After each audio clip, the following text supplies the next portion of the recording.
On s'est tous déjà posé la question, si d'un coup on gagnait plus d'argent, qu'est-ce qui changerait vraiment dans nos dépenses?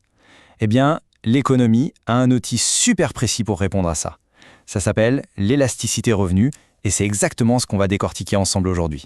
Alors voilà notre plan de vol. On va commencer par la question de base sur le revenu et les dépenses. Ensuite, on verra la définition exacte de l'élasticité revenu. Puis on apprendra à décoder le résultat, à classifier les biens, et enfin, on verra pourquoi tout ça est super utile dans la vraie vie. Allez, on plonge directement dans le vif du sujet avec la question que tout le monde se pose. C'est vraiment le cœur du concept. Imaginez, là, tout de suite, une augmentation de salaire tombe sur votre compte. Spontanément, qu'est-ce que vous achetez en plus? Et à l'inverse, qu'est-ce que vous laissez un peu de côté? C'est cette intuition, ce changement de priorité, que les économistes cherchent à mesurer de façon très précise. Et pour faire ça, ils ont donc 7 outils clés. Voyons un peu comment ils fonctionnent, comment ils mettent en équation la relation entre ce qu'on gagne et ce qu'on consomme. Voilà la définition officielle. Ça peut paraître un peu académique, mais en fait, l'idée est toute simple. C'est une façon de mesurer à quel point notre envie d'acheter un produit est sensible à une variation de notre salaire. Est-ce que la demande explose, bouge à peine ou est-ce qu'elle diminue? Et surtout, pas de panique avec le calcul. L'idée est en fait très intuitive. Il s'agit juste de comparer deux pourcentages entre eux, rien de bien méchant. La formule, la voici. C'est tout simple. On prend les faits, c'est-à-dire la réaction de la demande, et on le divise par la cause, la variation du revenu. C'est tout. On compare juste l'ampleur de la réaction à l'ampleur du changement de départ. Ok, donc on fait notre calcul et on obtient un chiffre. Et maintenant, c'est là que ça devient vraiment puissant. Ce résultat, c'est un peu comme la carte d'identité économique d'un produit. Cet exemple est super parlant. Un résultat de 0,5, ça veut dire que la demande réagit, oui, mais de façon assez modérée. Pour une hausse de revenus de, disons, 10%, la demande pour ce bien-là n'augmentera que de la moitié, soit 5%. Pour déchiffrer ce code, en fait, c'est facile. Il n'y a que deux choses à regarder. Premièrement, le signe. Est-ce que c'est positif ou négatif? Et deuxièmement, la valeur. Est-ce qu'elle est plus grande ou plus petite que 1?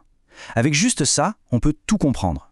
Et maintenant, on arrive à la partie la plus concrète, la plus sympa. On va utiliser ce chiffre pour ranger les produits dans 3 grandes catégories qui correspondent en fait à notre comportement de consommateur. Premier cas de figure, le résultat est négatif. Ça veut dire que le revenu et la demande varient dans des sens opposés. Alors qu'est-ce que ça peut bien vouloir dire? Alors là, on parle de ce qu'on appelle un bien inférieur.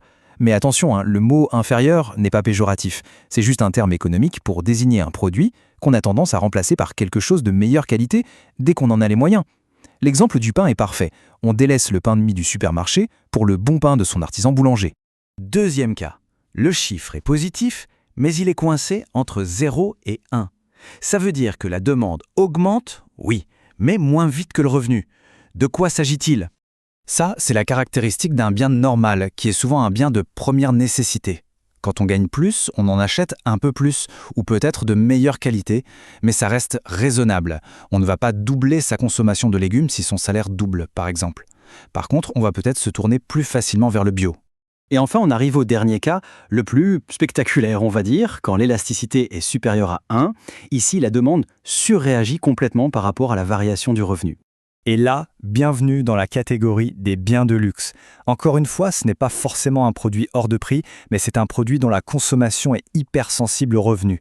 Une petite hausse de 10% de son salaire peut faire bondir la demande de 20% ou plus. Pensez aux voyages, aux sorties au restaurant, aux derniers gadgets high-tech. Et d'ailleurs, cette analyse, elle ne date pas d'hier, loin de là. Ce tableau illustre parfaitement les observations d'un statisticien, Ernst Engel, qui date du 19e siècle. Il avait déjà remarqué à l'époque que plus une famille est riche, plus la part de son budget pour la nourriture diminue, alors que la part pour les loisirs et le luxe explose. C'est exactement ce que notre élasticité revenu mesure aujourd'hui. Bon, tout ça c'est bien intéressant, mais à quoi ça sert dans la vraie vie? On va passer aux applications concrètes, parce qu'en fait, il y en a plein. En fait, c'est un outil de prédiction qui est juste formidable. Pour une entreprise, c'est absolument crucial. Ça lui permet de savoir quels produits vont cartonner en période de croissance, et lesquels, au contraire, résisteront mieux en cas de crise. Et pour un gouvernement, c'est la même logique. Ça permet d'anticiper l'évolution de la consommation et donc des rentrées de taxes comme la TVA. Au fond, toute la valeur de l'élasticité revenu, elle est là. C'est cette capacité à mettre un chiffre sur nos désirs et nos contraintes, et donc de transformer l'étude du comportement humain en un véritable outil de décision stratégique. Alors, pour finir, je vous laisse avec une question pour que tout ça devienne bien concret. Si demain, votre revenu augmentait de façon significative, quelle serait la toute première dépense plaisir que vous feriez? Eh bien, la réponse à cette question, elle définit ce qui est, pour chacun d'entre nous, un bien de luxe tout à fait personnel.